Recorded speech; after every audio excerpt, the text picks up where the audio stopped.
So there are more than 7 million international applicants across the world, and more than 20% of those come from India. And also, first time founder, raising money, pre-product, pre-revenue. How important was the ability to tell a powerful story for you? I think what Ambitio strives to build is a digital, personalized quota.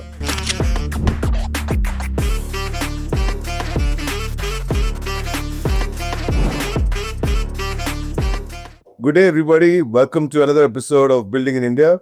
This is a podcast that we do to add maximum value to first generation founders. Today, we have a very special guest, and he's building the equivalent of the digital quota for students who want to go abroad and pursue higher studies. Welcome, Dirghayu. You're building something very cool in Ambitio.io. Will be great to hear about you and your journey so far. Firstly, thanks Sandeep and Pushkar for having me here. It's always pleasure chatting with you. I'm the co-founder and CEO of Ambitio. We are building an AI admission expert for the higher education across the world. Our ambition is that we want to help students get into top schools across the world. My journey started when I went to IIT BHU. I went to IIT BHU in 2017. Before that, I was always into academics and everything, right? And then when I went to IIT, I wanted to do everything else besides academia. And And you figured out camera. That's right. it's fine. Things turned out bad for me, so it's fine. So when I was there, right, so I tried to do everything I could, right. I was part of a lot of event societies, clubs, organizations and whatnot. I helped organize a lot of events, festivals and whatnot. And then when end of the first year, right, I went to IIT Kanpur and I saw the entrepreneurship summit they were organizing, right. And when I came back to BHU, we found that there's no E-cell, the entrepreneurship cell as such, existing. And I was fascinated by what the students were doing, like tinkering on products, building a cool stuff, right? And I thought that, something like this should also happen in our college as well. In our college, there was an incubator, which was a government create, but I thought a student body could magnify and, amplify the impact, right, which it could make. And then a couple of people who went with me to IIT Kanpur, and we thought, okay, let's do this. Then we spoke to a lot of faculties there, right, and we got all our energy and focus to building this thing, right. By early second year, we were able to bring it to the fruition. We had the entrepreneurship cell, right, existing in IIT BHU, and it has been the transformational step in my startup journey. I got a chance to interact with a lot of alumni founders, VCs, angel investors throughout the ecosystem. We organize a lot of events and whatnot. And at the end of the year, right, people were sitting for the placements. It was COVID times, right? I graduated in 2021. The placements were happening online. I was not super key, although I got a couple of placement offers. I chose not to join them. I joined another thing, right? I joined a US-based startup. I got in touch with one of the founders through LinkedIn, right? And I joined TruckBook right when I was in college, because in final year the classes were online, there was not much to do, and then I thought, why should not do this. So the problem statements were really interesting. The task at hand was to build a product and tech team in India. The founders were based out of the States, and it has been a great journey, right. I worked there for around 2 years, and then I left TruckBook to start Ambitio. Wow. So this is a very interesting note. So you brought together this whole bunch of people to build entrepreneurship cell, and that started your journey, and you got to interact with a lot of people. So I think building business, what you're saying, that whole entrepreneurship journey is about bringing creative minds together, coupled with execution, right? Correct. Definitely, right. So I think startup is like what I did at ESET as well, right? That bringing the like-minded people together for a common cause, right? And then the cause there was that to start the entrepreneurship in the college, and it's still thriving, right? The team size of the ESET now is more than 100 people. Wow. So across all years, and they organize a largest event, right? The Entrepreneurship Summit and multiple events. So it has been a great journey. Awesome. And what, like when you were a student, what excited you most about entrepreneurship? I think at heart, right, I always loved doing problem solving, right? And the approach I always had was that how can I do more with working less? Like, for example, when I was preparing for J, when I was in Kota, right, I used to keep on figuring out on how what I can do with the least effort and get the best possible results, right? Figuring out hacks and tactics or doing what the same. And that problem solving acumen has been the key to, my, like when I learned about entrepreneurship, right? Like, hey, you know what, you don't need to do internship or jobs. You can solve problems and then, make a larger impact. And that's why I thought, let's build. Right? And then I love building stuff. So it has been that. So for you, problem solving is a part of who you are, your identity. Yes. And how did you develop that attitude whilst as a student studying? I think, as I told you, right, that I always wanted to get the best possible ROI by doing the less work. So I'm slightly lazy, you can say, right? I think the lazy people are the smartest people. Can say if you have the intellect. So I'd say Yeah. that. So it has been that, right? And then I always, because again, it's not that there's not ambition, right? When I'm lazy, it's not that I don't have the ambition. I want to get the best possible things for me and for the largest things as well. The idea here was that how I can find the best hack to solve and get to the best possible outcome. And then in hindsight, you look smart, right? Hey, you know what? I didn't get to do all ABCD things. I just got to deep.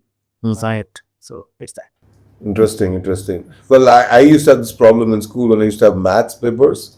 If you don't write the process and the steps and you just write the answer, well, you don't get any marks. Interesting, right? That's what happened when I was preparing for GE, right? So teacher just to get that you have 4 options. It's you have to get to the right answer and it's time bound. So you have to get to the right answer in the quickest way. And that skill got enhanced when I was working, is preparing for JE to be. So the idea was you don't need to do the steps. And of course, in the math problem only, right, there are multiple ways of solving the same problem. Sure. Right? Can you find the shortest and the quickest and the right way of solving the problem? Right. So that has been there actually. Fantastic. An interesting insight to everyone listening to this podcast. Be lazy. Yeah. Be lazy and think about doing things in the most efficient fashion. Yeah. So, IIT, was it hard? Was it easy? Was it easier than getting in through JE? What are any certain moments that stood out? Because I think you love coding as well. Right? That's something that I kind of observed because I remember speaking to you about the platform, etc. You knew every intricacies. Was that a lot of learning when it comes to tech powers as well when you spent your 4 years there? So in terms of my IIT experience, right, I believe that getting into IIT is hard, as I think everyone knows it. But when you get into the IIT, the life is not that difficult. Right? You can ace the exam and everything, but the best part is that you are surrounded by the smartest peers. Yeah. And that has been one of the key things, right? That it never gets you to the zone that you lack the ambition. That is a very good quote by Paul Graham, right? It's very amazing things happen when you bring ambitious people and smart people together. And that's what I also believe in. Like, IIT helped me get the right kind of people, the right kind of smartest people around me that, give me different perspective to just my worldview. That my worldview expanded a lot. So that was very phenomenal. In terms of coding and the technical intricacies, yeah, so being an engineer myself, I like to see, how everything is functioning. And I had a curious acumen of understanding. And that's where the other thing which I was talking about, right, is there can be an easier way and most efficient way of doing the same thing, right? And that has actually helped. Awesome. And then after graduating, you joined TruckBook. You worked for them for 2 years. Yeah. And then what happened? Yeah, so then Ambitio happened, technically speaking, right? But I like to share the story of how Ambitio actually happened. So when I was working at TruckBook, right, I was very, very motivated because of the problem statement I was solving for. Right? And I had a lot of ownership, right? And So it was US on-ground logistics. That was what they were tackling. yes. But the idea was they have to build a tech and product team in India, right? So that was there. So it was an interesting problem I was solving for, right? And then after 1 year in, right, they raised a seed round of 3 million. And then a couple of weeks later, the founders proposed, Dirghayu, why don't you go to the States? And then that's when I thought, okay, how? The next question is, how do we go to the States? They started figuring out, can we do an H1B, even B, O1, etc. Right? So, okay, what are the different ways of how can be there? All ways were looking slightly tedious in that way. So they proposed that, hey, why don't you do your masters here? Right? And then we'll sponsor your masters. You work, keep on continue working with us part time. So, and then after 1 year, you can join us full time. We sponsor everything. So, and it was a very interesting proposition. You are not just bringing me to the Hey, these are your seniors by any chance? sorry. The founders of TruckBook, were they your seniors? Not how did you kind of you code message them on LinkedIn? No, so they reached out to me because I was slightly active during the COVID time on LinkedIn, writing articles about the product management and stuff. And that's when the founders reached out to me on LinkedIn. So that's how it's. So you got great inbox. Yeah. Nice. So build a good LinkedIn brand. Have Build in yeah. So yeah, so and that's when they proposed, and it was an interesting proposition, right? That you are not just asking me to come to the States, but even sponsoring my way out as well, and giving me some sort of free cash flow while we're working there, right? I don't need to look for jobs, etc. So it was very interesting. So I started looking on that, right? Which masters do, etc., etc. And when I was going down the rabbit hole of doing masters abroad, we saw a lot of problems. I faced a lot of problems. Right? I did my research in India. I spoke to a lot of people who were studying there from my alma mater, right? And that's where I saw that there's something lacking in the space. Given Indians have been moving abroad for more than 2-3 decades now, Yeah. right? And something can be built in this space meaningful. And I think that this is something which I can do for next couple of years after TruckBook. And that's when I started tinkering on how should I go about this, what are the things I should be doing, and the problem solving, finding my niche into this larger space ecosystem which exists in India, right? And that's where I went to the founders, right, and then said, I won't be coming there, right? I won't be doing my masters and coming to the States. I will be doing something in the India and solving this problem. It was a big Yes, sir, I do HI. so yeah, they did, right? So it was a bittersweet moment, right? Hey, we wanted to bring you in and everything, right? And then you were starting. Slightly bittersweet moment has then, but again, I promised them a long back, right? That hey, I won't be leaving TruckBook, right, for just another job. I will only leave TruckBook if to do something of my. I had that mindset when I was working there. I had took the complete ownership of a lot of things, right? So it was pretty helpful from that regard. And eventually they did write a check, as I was saying, right? They technically will help me raise 50% of my triple seed round. Wow. So it was that. Whereas then Ambitio happened, and it has been, we are doing well. So it's there. And how did you find your co-founder then? Yeah, that's also an interesting thing, right? So I have known my co-founder, who is Vikrant, right, for more than 8 years now. He was one of the first few friends I made when I was in IIT. And we have been roommates since second year of college, and we still live together. So and we have been best of friends, right? We know in and out of everything, right? Of each other's life. And Vikrant on the other side, right, was always wanted to study abroad. He did his internship in his second year at Cardiff University. In the third year, he also got offers from ANU, right, to do an internship. He could not go. He had to do it virtually because of the COVID thing happened. And then afterwards, he was applying. When I was thinking of studying abroad, he was already applying very aggressively, right? And in fact, he got into one of top 3 colleges. Like he got into ICS, Georgia Tech, and UC Berkeley. All 3, right? So, and eventually, when I was discussing about the problem statement, hey, you know what? I don't want to. So again, he was very keen on going to UK actually. The interesting thing was that because he did his internship at Cardiff and then he wanted to go to UK. I said, you know what? Hey, I have a good proposition. I want to go to the States. From my founders itself. And then why don't you also apply to the States? He applied and he in fact he got it. He got it to Berkeley and Georgia Tech for that matter. On the other side, for me, right, I dropped my plans. And then he was like, you know what? So you had influence to drop his plans. Yeah, and then he was like, you know what, we'll do the startup after graduation, etc. And then I was like, hey, man, why not now? Okay. Do you want to do it? He was able to resonate with the problem because he went through the entire process, not just for the applications. He faced the problem when he was applying for the internship as well. Right? Okay. He faced the problem when he was researching on the programs and whatnot. So on that regard, he was always keen, right? And he knew there's a problem. which you put deeply resonate with.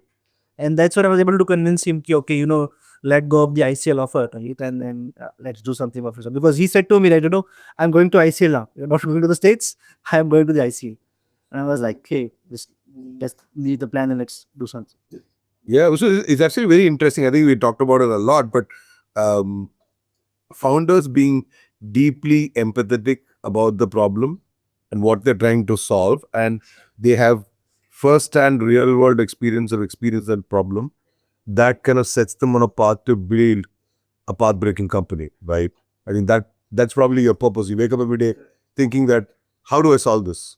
I'm not solving for one, I'm solving for the millions of students who are going to go abroad in the next 5 years or so. Totally agreed here, Sanjeev, because I think that the best thing you can do is be the first customer of your own product. Sure. Right?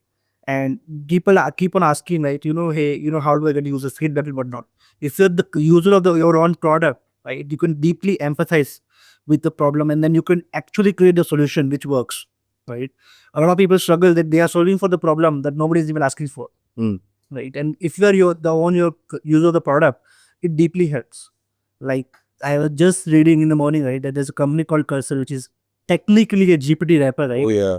Right? They crossed $200 million in revenue. Wow. All the 4 people are... That was in about 12 months? Yeah. Just not more than 2 years. Yeah, not more than 2 years. I mean, $100 million in the last 11 months or 12 months. Yeah, and the catch here is that, all 4 founders are coders themselves. Right? They saw that how the OpenAI is revolutionizing the GPT space and everything, right? And let's solve this, right? Let's solve for ourselves. Let's make a tool where we don't need to write the grunt code, which can be intelligently be autofilled, right? And that's where they built Cursor. And that's why the product is so good. And the revenue speaks for itself, right? The growth speaks for itself. So that is there. Now, tell us, as a founder building an AI startup in India, how do you think about the problem? Like any founder who wants to do something, how do you identify the problem, and then what happens next? What's the next step you do? So I would say AI is just a means to the problem, right? People keep on wishing to ride the waves, right? Like the Web3 happened, the blockchain happened, Right. Totally agree. but the generative AI happened, right? A lot of things, and there is something which will come up, right? It will keep on coming up. What you have to understand is the problem you're solving for, and deeply understand what exactly you can bring, right, to the users. And that's how you should be going about it. If you understand the problem, then find what are the existing solutions, and found the problem. The problem was, in our case, studying abroad is a broken process. Yeah. Right. It's very inefficient, very tedious for the people. The quality of input and the information they need, the insight they need, is not readily available. That was the problem we want to solve for. Then we figured why the current solutions are not meeting the problem, like the way it's supposed to. And that's where you start evaluating how can you be 10x better than the existing solutions. Right? It's a traditional saying that your current solution should be 10x better than the alternatives. So there's a lot of design thinking involved, if you think about it, right? It's kind of a lot of design thinking, a lot of blue ocean thinking, saying that you're not being biased of how people are solving the problem today. You know the process is broken. Correct. And the other thing is that once you figure out your solution and then you benchmark it, it cannot be incrementally better. If it's incrementally better, right, then the problems which the large startups face, like the CAC is going up, right, the ACV is going down, the referrals are not high, the feedback loops are slow and everything, these problems keep on happening because fundamentally the solution is not as great as it should be ideally, right? If you build something that is actually fundamentally better in terms of the value creation, people will come to you. Definitely. Right? Like, for example, pre-Ola or Uber, right? It's so difficult to get an auto rickshaw. After Ola and Uber, it's much easier to get a book and cab. Same is for Zomato and Swiggy, right? It's much more convenient to get, like Zepto as well for that matter, right? It's much more convenient. And in fact, the Red Bull which you ordered, right, is through the Blinkit only, right? So yeah, exactly. So that's what happened. Basically, you're saying that the reference point that somebody as a founder needs to think about it is, there are so many people trying to build a better mousetrap, but think about how can you invent another device of which one of the things would be catching mice more efficiently. product has to be of superior quality across all fronts. Right? It cannot be just incrementally better. And in D2C, it's slightly like, again, people say that you just package it. The core product is the same. But I think the core product has to be the superior quality. So, right? And there are numerous examples, and you might know, right? That you can just think of it. For example, this Mokobara bag company. Yeah. They have the product of actually superior quality. Yeah. It's actually of the global standards. Before them, it's very difficult to find good quality backpacks, right? And that's what they solve the problem for. And that was a problem worth solving in India, because people used to go abroad and buy imported backpacks, and now I'm comfortable with my Mokobara. I've been using it for the last 2.5 years, and there's definitely superior quality, superior design. Correct. You cannot just package a product slightly better and say, you know what, we are another D2C company. Like in that case, your ROAS on ad spend and everything will completely go shoot up, and it won't work as you hope it would be. It's a very interesting point you brought, that your product has to be 10x better. Like maybe 20%, you would struggle to acquire customers. Now, what is that mindset that goes into it? Just to take your example, for you, what is the ideal outcome? What product are you building? So, okay, I'll just break it down how they're solving this problem, right? Ever since. So, people have been going abroad, as you all know, right? The process was broken. And again, we wanted to solve the problem. The thing which we believe no one was doing was, no one was using the data of past applicants, right? In the way it could be. The advice you used to get is very subjective in nature. If you go to one consultant, he will say ABC. If you go to the other consultant, he may say BCD. Right. And then you get confused. Right? Then you read some article online, and you get confused. Right? And then that's where we wanted to use the data of past applicants, right? And how we were doing. Talking about past applicants, as in not just the admits, but all the people who applied to the particular school. Yes. Where do you get the data from, dude? I mean, like. So we scavenge, right? So there are a lot of forums, right, where people self-publish the data, So, right? And then we also, I'm not sure I should say this live, but we got the data from LinkedIn as well. Their profiles are very, very enriched on LinkedIn, right? So that is something which we did. The idea was, if you get the data of past applicants, their profile, where did they apply, did get in or not, the essays and everything, right? And on the other flip side, what the universities, right, want to see in an applicant. That is also mentioned in the university website in a very fragmented fashion. The idea here was that how can we bridge the two data points, right, and give very personalized advice and the inputs to the new students. So that is how we wanted to do the problem. This is something which has never been done before in India, right? And across the world, actually. So you basically created a structure saying that this is what I'm going to get from different sources, and then you figured out those pools of data sources, either structured or unstructured, to bring that together. Correct. And then we build our own algorithmic models. We fine-tune the large language models as well, right, to bring and improve the quality of the input, right, and the advice which we give to the students incrementally, not incrementally, much efficient, right, so that it improves and give their chances of going to good college, and gives them a better understanding of how should be they approaching the entire study about journey. So there's no biasness involved. You never did any qualitative research or talking to people who are admission counselors, either at the university side or at, like, for example, somebody who's consulting students who want to go abroad? No, was qualitative as well part of it? We did that heavily, actually. Okay. Because you cannot just bank on the but data is telling you. You have to verify that, benchmark that, and understand in a very nuanced way. So what we did here was that this thing called reinforcement learning through human feedback. Sure. All the outputs which you were getting for maybe the kind of program should be the student should be applying to, the analysis of the profile, the feedback on the application essays, we got that vetted and improved through the human experts, actually. And we got a lot of qualitative interviews done as well, like understanding, and we gave our product to a lot of admission experts, got their input, first impression, do you think is good or not? For a lot of programs, my product is as good as somebody who is working in this space for more than 7 to 8 years now. Wow. So the quality of output is as good as that. If you go to my product, you upload your resume, you tell your preferences, what are the things you want to prefer when you're studying abroad, what are your end goals which you want to achieve after graduation, My product will give you a detailed analysis of your profile. What are the best things, the weaknesses, right? And how you can improve the weaknesses as well. And if you ask, it will give you a detailed plan of how you should be tackling those improvements and actually improve your transaction. So that is something which is completely automated through the product. Wow. And how long did you take to build your first MVP before you launched your product?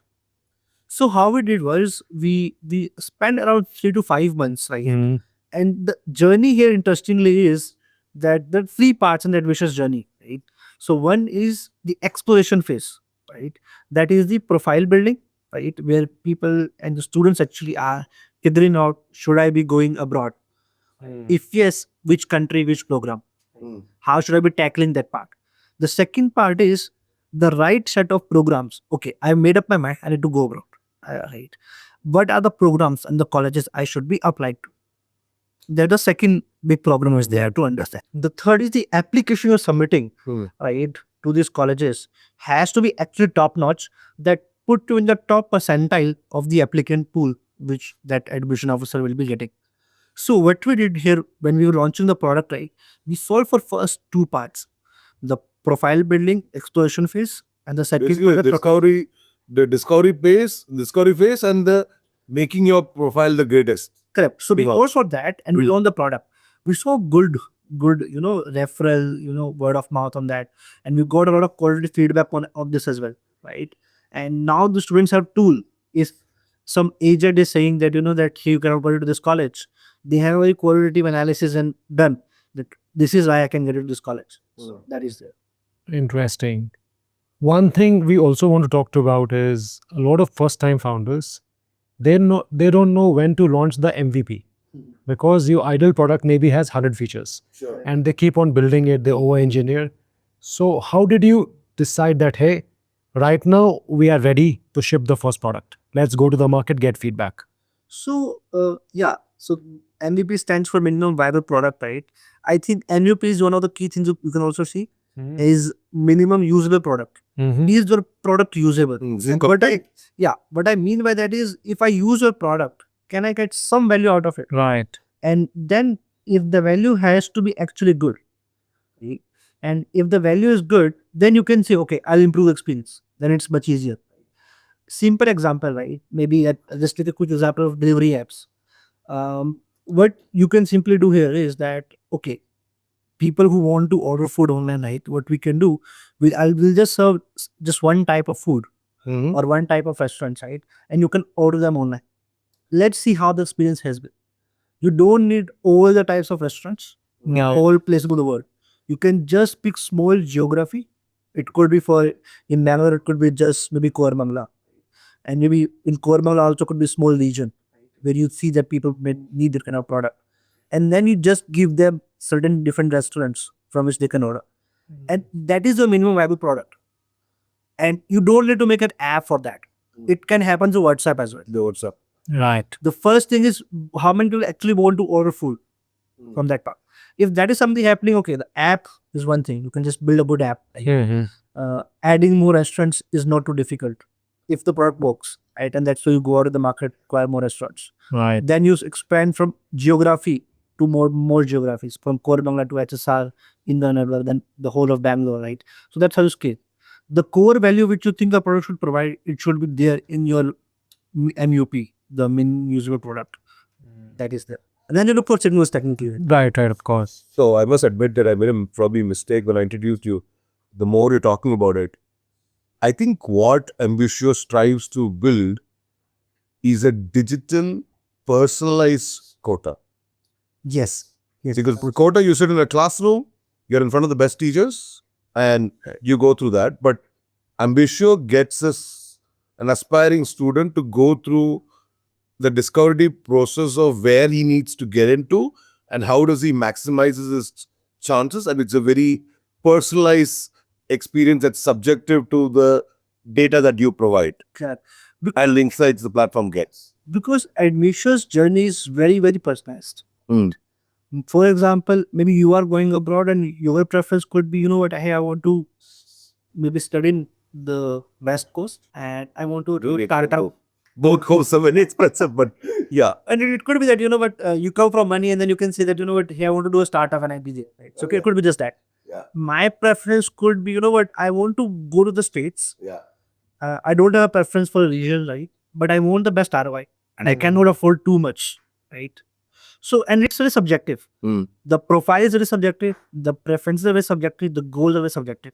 And basis of that, every student needs, and I would say deserves, a very personalized journey. Sure. Right? So that is there. And that's what you're technically solving for. So was it easy, hard raising your first round? Because you're both ID guys, you guys understood the problem. How do you go about that process? So in terms of fundraising, right? So You just send WhatsApp messages to your seniors or friends. so the catch is that a lot of people are already trying to do this. Right? Before us, there have been a lot of startups trying to solve the same problem, one way or the other. Yeah. And many of them have been, there are very few larger outcomes, right? Yeah. In this space of the study about system. I think we spoke about a couple when we had our first initial chat. Yeah. Correct, right? So There has been this one probably, right? Crimson is a very big player, right? So they are a global player, right? They work on the UG segment, right? So that is there. Great. So Dirghayu, I think one of the first things which is, I wouldn't call it traumatic, but a little difficult for first-time founders is raising capital, right? So how did you go about in the process? How was your sort of journey when it came to raising capital? You've never done it before. How was that process? For me, you're right. I haven't done it before, right? But I've seen a lot of my founder group friends, right, who have raised funds. So it was for me not that difficult to say, to be honest.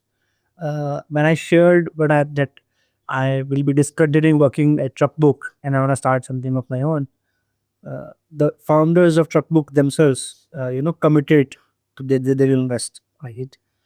Being committed to invest on 100K, right? So that was much easier on their part. Secondly, coming from IIT network, right? I had one of my friend, right, who knew a senior, right? In point was I was living up to There's a senior. right. So I read this book, Let's Build a Company by Harpreet Grover, right? And I wanted to speak to him because I liked the story and everything, right? And one of my college senior, right, has worked with him before. At CoCubes, which was his company. I spoke to him. I said I want to speak to Harpreet and what am I building a startup, etc. And he got me in touch with him. I spoke to Harpreet. I shared my story, what I'm building, etc. And he said, hey, you know what? I cannot invest now. I'm an LP in a couple of funds. I am running this podcast and everything, right? A curious parrot which he runs. But I will connect you to some of the good early stage funds, which is people. He got me in touch with 2-3 VCs, right? From his way, he is technically an LP and non-friend. And First Check is one of them. Okay. So first, I spoke to Prateek from First Check, and it was an hour-long conversation on the first two itself, and we connected, right? He was able to result with the problem, and I spoke to him a couple of times, and then I had my first institutional kind of backer, right? To lead the PhD talk. So for me, it was not super difficult.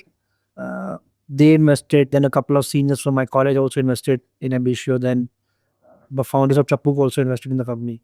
So that's how I closed the pre-seed round. And I left the job in Jan 2023 and I had the term sheet by 4th of March 2023. So not that tedious or very quick. It was technically quick for me. I was fortunate in having that type. But in terms of the general advice which is given, right, if you're raising funds, you should, of course, reach out to your first network, right, who know about you personally and who can believe in what that actually you can do something, right? And then you share the problem you're solving for, and your larger vision, what you are building, what you're solving for, right? And if you have certain proof points of past success, it becomes slightly easier. And then you find connections. Like personally, I didn't know anyone at First Check, right? But I knew a senior who knew an LP in that fund. That's how I got in touch. Got it. So having those relationships, technically one way or the other. So, of course, relationships are one, but you also said past checkpoints. Now, this is the first time you were building a company. So for you, what were the checkpoints? So I would like to call them not checkpoints but proof points, right? What I mean by proof points here is that have you done anything tangible Mm. in your past so far?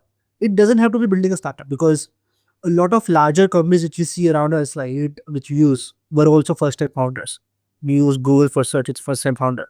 Bill Gates built Microsoft, they're first time founder. PayPal, P2P was also first time founder, and he's the last of it. Facebook, first time founder. So a lot of these outcomes, right, are first time founders only, for that matter.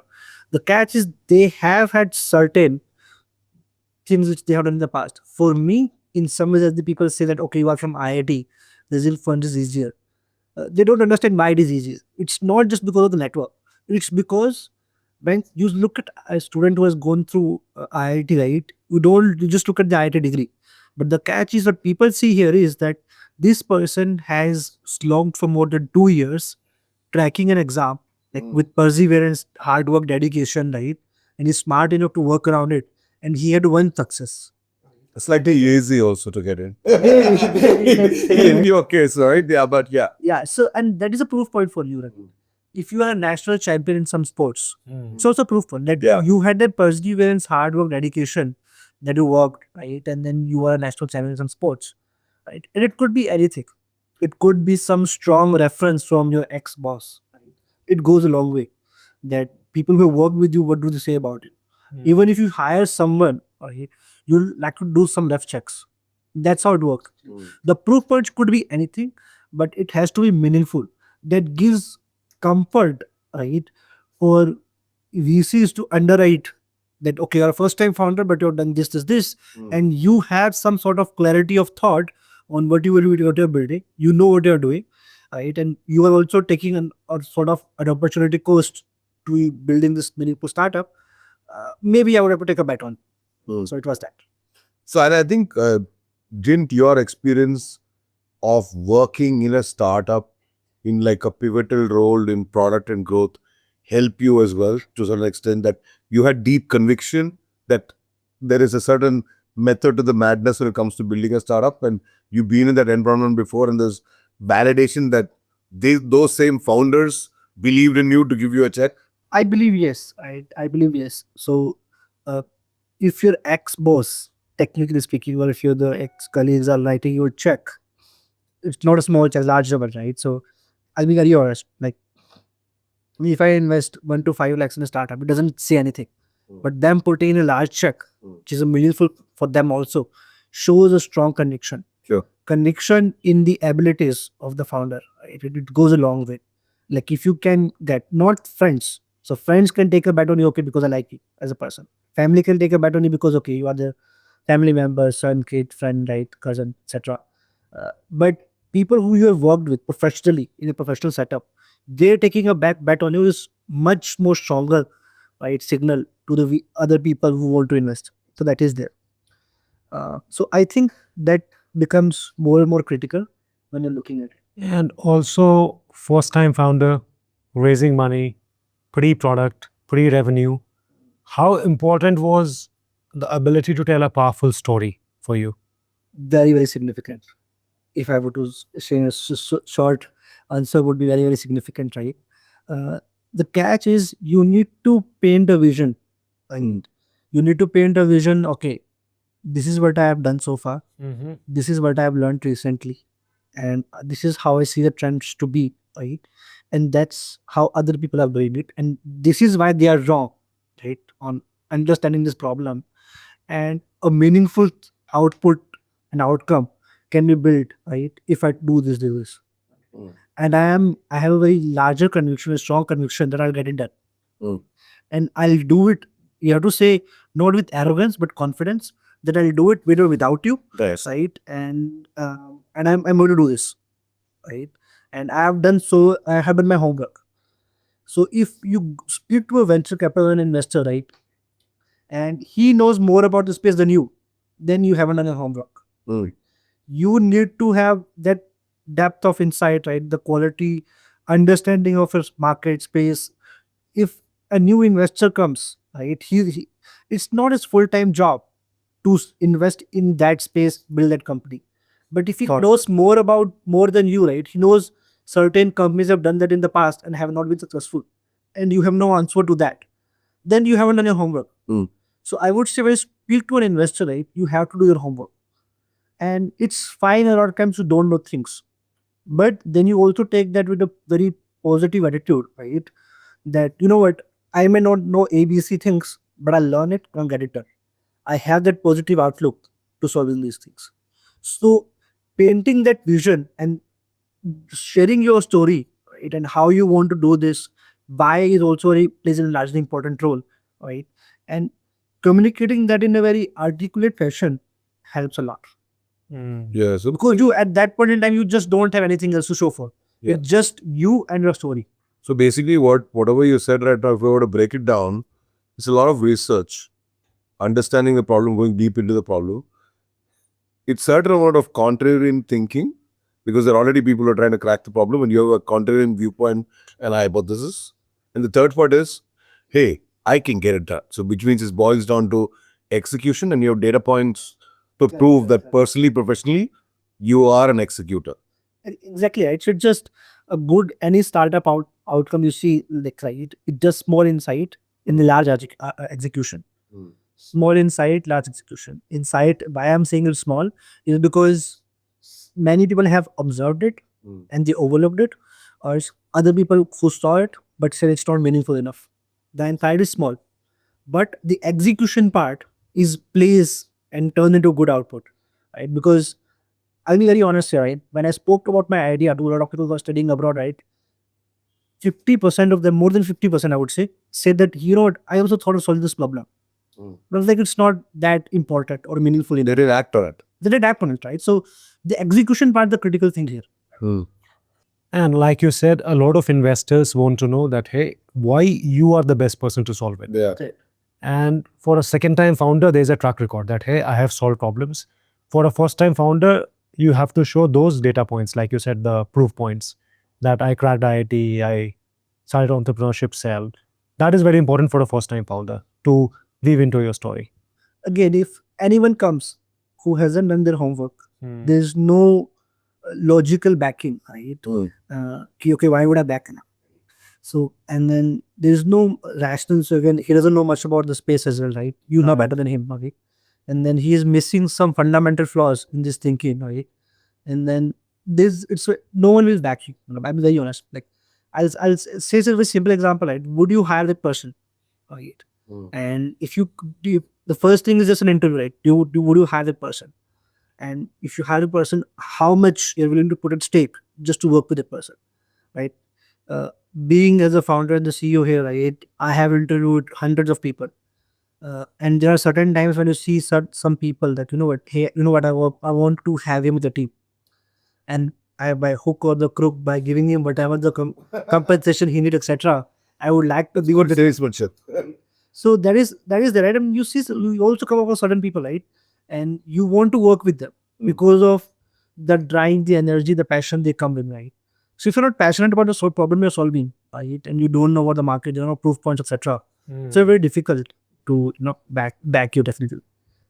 And if I'll be very honest, right, the catch is if you speak to your friends, right, and if they're true to you, they will tell you, you know, but I won't back you.